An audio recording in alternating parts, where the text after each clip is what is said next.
exposed the horror no one stopped. So let's get into it. She was bright, she was polite, and even though she was only 8 years old, she seemed to carry herself with a kind of emotional maturity that made adults stop and take notice. Gizzell Ford, nicknamed Gizzy, G-I, is a weird way of spelling Gizzell. That's why I'm struggling probably with pronouncing, but yeah, because Gizzell in my mind is the Jiselle spelling, but her spelling was Gizzell. So her nickname was Gizzy, so Gizzzy. But yeah, anyway, had the kind of smile that stuck with you, a spark of curiosity in her eyes, a love of school, and the ambition to be a doctor when she grew up. She wrote in her diary nearly every day, and those pages told 2 stories. One of a hopeful little girl who believed in her future, and another much darker story of what she was going through behind closed doors. What no one knew, not even her teachers, not her classmates, not any of the adults in her life. Part 2 was that Gizzell Ford was being tortured, not in some stranger's basement, but in her father and grandmother's home. And in July 2013, she would be found dead. No case of child abuse is ever easy to research or discuss, but sometimes a case comes along that hurts just that tiny bit deeper. My article podcast episode was one that cut deep, and now today, Gizzell Ford. The similarities both these cases hold are that usually we can only imagine the pain and hurt that child is experiencing, but just like in Arthur's case, where there was video footage that showed the extent of his mental and physical pain, in today's case we also get an insight into everything Gizzy was feeling right up until her death. In the spring of 2013, 8-year-old Gizzell was placed in temporary custody of her paternal grandmother, Helen Ford. This change had come after an ongoing custody dispute between her parents, Andre Ford and Sandra Mercado. Andre had claimed Sandra wasn't providing a suitable home, and she was homeless and not getting Gizzell to school on time every day. Sandra, Gizzell's mom, denied the accusation, saying that she was living with Gizzell and her infant baby at her dad's house. She also argued that Andre hadn't seen his daughter in 12 months, but with accusations and he said she said flying back and forth during the proceedings, Helen, Andre's mom, offered to step forward as the responsible adult, and the judge agreed. She seemed stable. She had raised 11 kids of her own, which is insane, 11. She had a clean home and a calm demeanour in court. She seemed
was getting thinner and was far more reserved than the energetic little girl who only a few months previously had been living with him.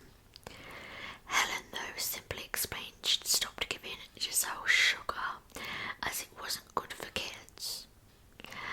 Not convinced, Sandra and Joanna continued to fight to regain custody of their daughter/granddaughter, but as we know, the wheels of justice don't move fast. Due to the fact that the custody order was a temporary one, DCFS, the Department of Children and Family Services, were required to do frequent home visits, and while Helen's home in the initial custody hearing had supposedly been deemed fit for a child, the reality was totally different.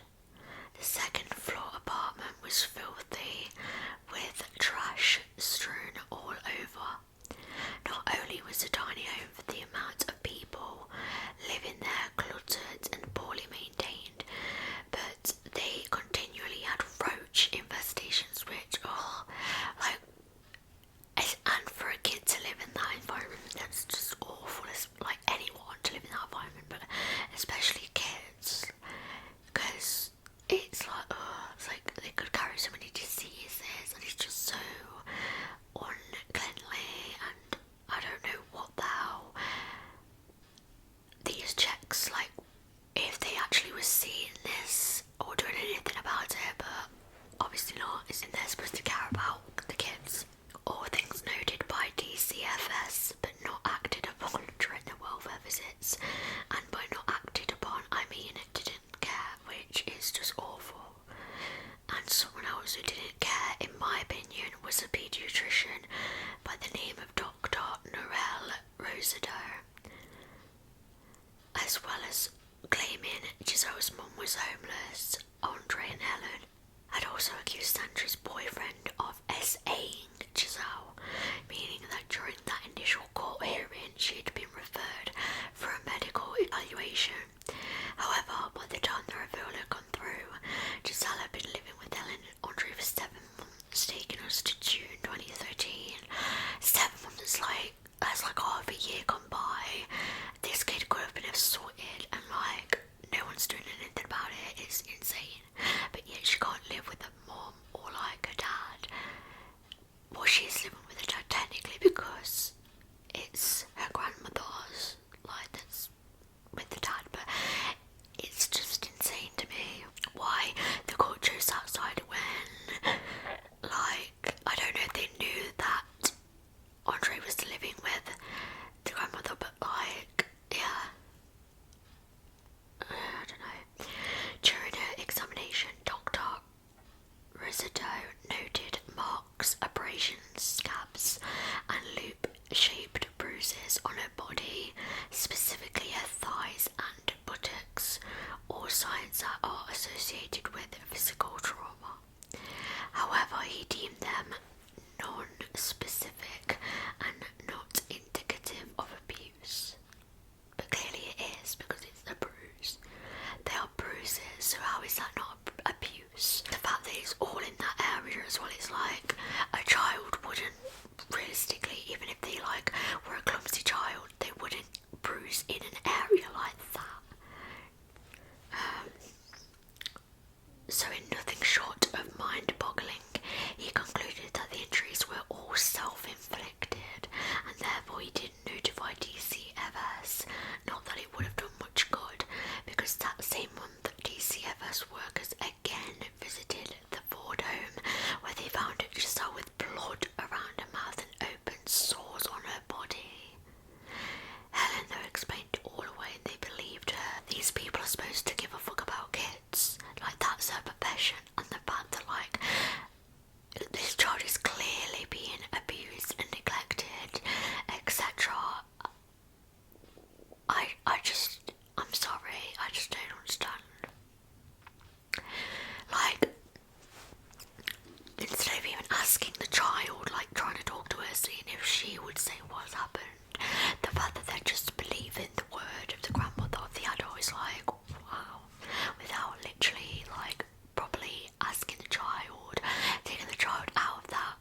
days were short, choppy, and sometimes scattered. While some of them showed hope, others were filled with hopelessness.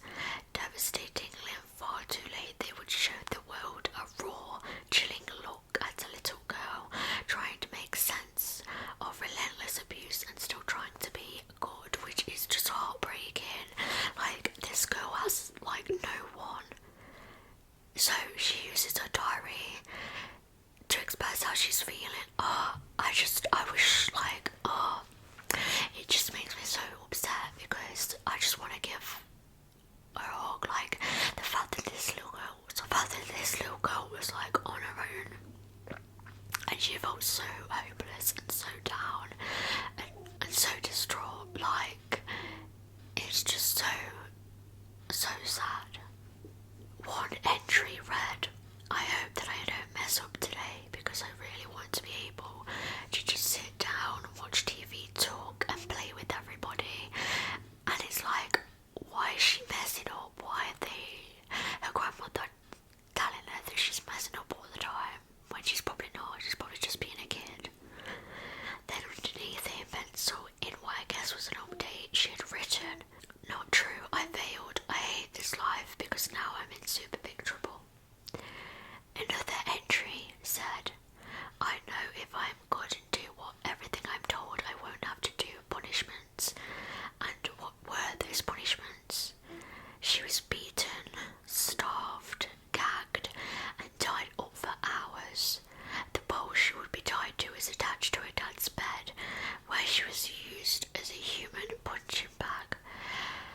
She was denied access to the bathroom, leaving her no choice but to soil herself.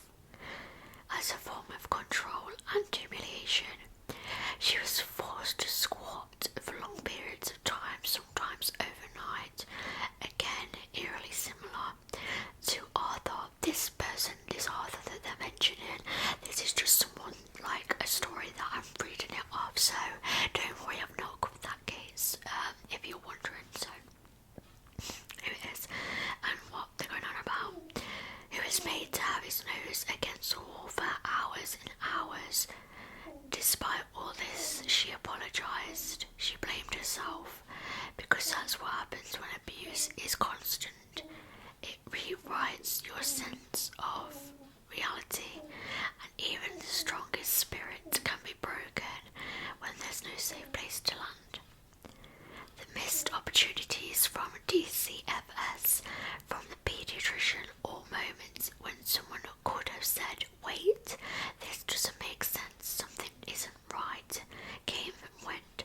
No red flags were reported, no emergency intervention, just paperwork, polite interviews and believed lies. And Gizzell, she kept on suffering.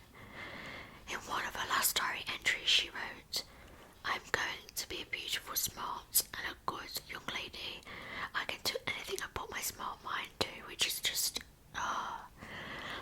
because she was all those things. She didn't need to say that she wasn't, but she was made to feel worthless because of the treatment she was getting from people who were supposed to love her the most.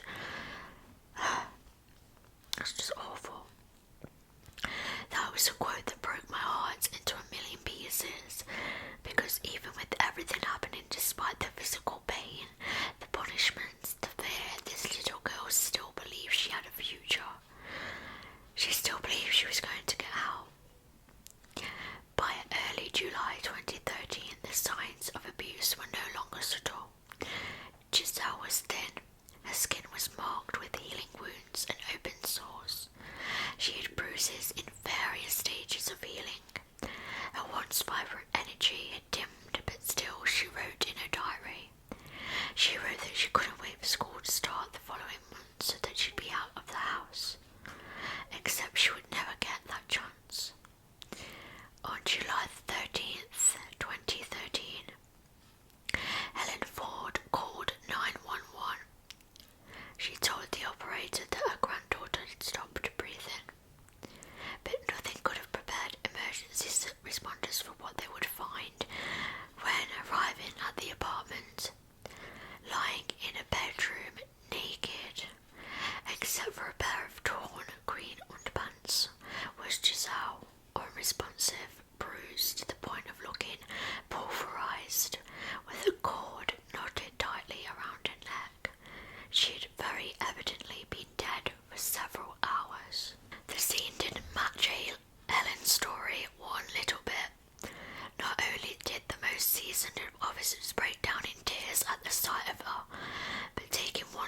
Gizzell's body told them this was no accident, like Helen was suggesting. Her story was that Gizzell had somehow tied the rope around her neck and accidentally strangled herself. I'm sorry, but kids that young do not do things like that. She's a kid. And the fact that they're trying to suggest that she tried to unalive herself, that's just wild. The fresh wounds across her back, buttocks, legs, chest, and head said otherwise. She also had deep cuts and bruises on her wrists and ankles, all signs she had been restrained. Her mouth was bloodied, her lip had been split open. Not only that, but the majority of her long dark hair had been pulled out, and maggots were found in a gaping wound that had been left untreated. Oh God. Sorry. This poor girl, I can't imagine the pain. She must have been going through the fact that she had a clearly way past infected wound, and she had literally bugs in that wound. Sorry. The pain that she must have been going through, I just can't. Her autopsy would later show that she had all but been beaten to death, but the official cause of death was ruled as strangulation and blunt force trauma. Then as they go to the scene, they found her diary, her pretty little pink notebook, still open, still filled with words no child should ever have to write. Ford was immediately arrested on suspicion of murder, and when interrogated, gave police a cold, rumbling explanation. She said Gizzell had hurt herself and was out of control, and that Helen had no choice but to spank her or restrain her, but the evidence told a very different story. Photos of the apartment showed all the weapons of choice, as it were belts, extension cords, ropes, socks covered with saliva and blood, were very evidently used as a gag, which I'm guessing was so that Gizzell's screams couldn't be heard. In the interrogation room there was no sign of a struggle. From Helen, no panic, no remorse, just a calm, calculated story that, as I said, was quickly beginning to fall apart. And to think that this woman put up like 11 children, mind you, it just makes me think, like, has she done this before to them, or is this just really random? Like, I just don't understand it. She's had 11 children. She's brought them up. And if she's brought them up okay, why Gizzell? Like, it is just... I can't get my head around it. The trial of Helen Ford began in 2017, 4 years after Gizzell's death. Just as we discussed in the case of Rory and Candice a couple of articles back, Helen had opted for a judge-only trial as well. She was charged with first-degree murder, aggravated battery of a child, and aggravated child abuse, along with Gizzell's diary, which the prosecution read out loud for the judge to hear just how pain-filled the little girl's words were, but also full of hope and unimaginable resilience. They played devastating video footage filmed on a mobile phone, including one clip that showed Helen Ford berating a terrified-looking Gizzell for breaking house rules. Gizzell stood still in the video with a sock stuffed in her mouth. Another showed her swaying drowsily, her hair all over the place, her eyes distant, while her grandmother and her dad taunted and shoved her. Now, I hadn't mentioned it previously, but Gizzell wasn't actually the only grandchild living with Helen and Andre. Her half-siblings also lived in the home too, and in a brave move, Gizzell's 10-year-old half-brother took the stand and told the court everything he'd witnessed his grandmother do to his sister. It's not only that, like, her siblings witnessed their own sibling being abused, like, in a soft, timid voice, he told the courtroom that Helen would beat him with a belt. So she has basically then done it to more than Gizzell.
agonizing death. Her body looked like it had been pulverized from head to toe. This was not accidental, not a mistake of overwhelmed care, but a systematic, excruciatingly cruel act, punishable only by life without parole. Amen to that. And that was that 55-year-old Helen Ford will die behind the bars. She never apologised, she never showed emotion, not when the diary was read, not when her granddaughter's injuries were described, not even when the verdict was announced.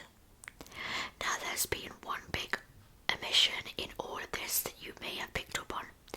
I haven't once mentioned Gizzell's dad, Andre. What was his role? Bedridden or not, surely he knew what was going on. And boy oh boy did he ever, because he was the one behind the recordings. His voice telling his mother what to do to his defenseless 8-year-old daughter, the one he told the court should live with him because her mother couldn't provide a stable roof over her head. God knows what that poor mother went through when she found this out. This is what I struggled with the entire time I was researching this, the why. Obviously there's never a reason valid in the world for why, but specifically in this case, why did he want Gizzell under his roof to only abuse her? He pulled the strings. Helen was the muscle, he was the instigator. According to prosecutors, Andre Ford was a willing participant, cheerleading the abuse. He might have been too weak to physically harm his daughter, but he allegedly instructed Helen on exactly how to punish her. The courtroom heard him laughing from behind the camera while he filmed Helen beating Gizzell. So why wasn't he on trial? Exactly. Well, after Helen's arrest, Andre had been arrested too, but the universe was too kind to him because a year after Gizzell's death in August 2014, before he could stand trial, he died in a Cook County jail of an apparent heart attack related to his chronic condition. But make no mistake, that man was as guilty as his warped, twisted mother. After the trial, Gizzell's mother, Sandra filed a wrongful death lawsuit against the Illinois Department of Children and Family Services. Her suit alleged that DCFS failed to properly investigate reports of abuse and that multiple warning signs were ignored, which they were. As I mentioned earlier, the agency had visited Helen's home at least 3 times in the months leading up to Gizzell's death, and each time they were walked away. There were visible injuries, there were reports from others, there were red flags everywhere, and yet no emergency action was ever taken. The suit named multiple parties, DCFS itself, a specific caseworker by the name of Shirley Contreras, and of course the pediatrician who's examined Gizzell, Dr. Norel Rosato, all of them accused of overlooking clear signs of abuse in Gizzell's short life. Sandra's dad, Gizzell's granddad, Juan Magado, was quoted in an article in the Chicago Tribune saying, if DCFS had done their job, this wouldn't have happened, and Gizzell would still be alive. And as far as I'm concerned, he's not wrong. It's not super clear if there was any settlement or verdict reached in terms of DCFS culpability. It appears they were dismissed from the lawsuit. However, in the same year as the judge sentenced Helen Ford for her role, a jury awarded the Mercado's a $48 million settlement in relation to Dr. Rosato's culpability. Great, right? Yes and no. Obviously, no amount of money can fill the space that Gizzell left behind, but at least it was an outward display that Dr. Rosato was culpable. Except, other than the money, that ruling has had zero impact on his professional life. Today he's still a doctor, and worse, do you know what his role is? Head of the child abuse unit in pediatrics at Lurie Hospital in Chicago. I'm sorry. What? Head of child abuse unit? Are you fucking kidding me? It's like he's taking the piss. What the fuck? How is this guy, 1, still allowed to be a fucking doctor, and 2,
a voice that lived on through her diary. So if there's one thing we take from Gizzell's story, maybe it's this: don't assume someone else will step in. Don't ignore the subtle signs. And if a child is saying, even silently, that something is wrong, believe them. And in the meantime, as for Gizzell, let's remember not how she died, but how she lived. Curious, bright, and full of promise. Thank you guys for watching as always. I'll see you guys in a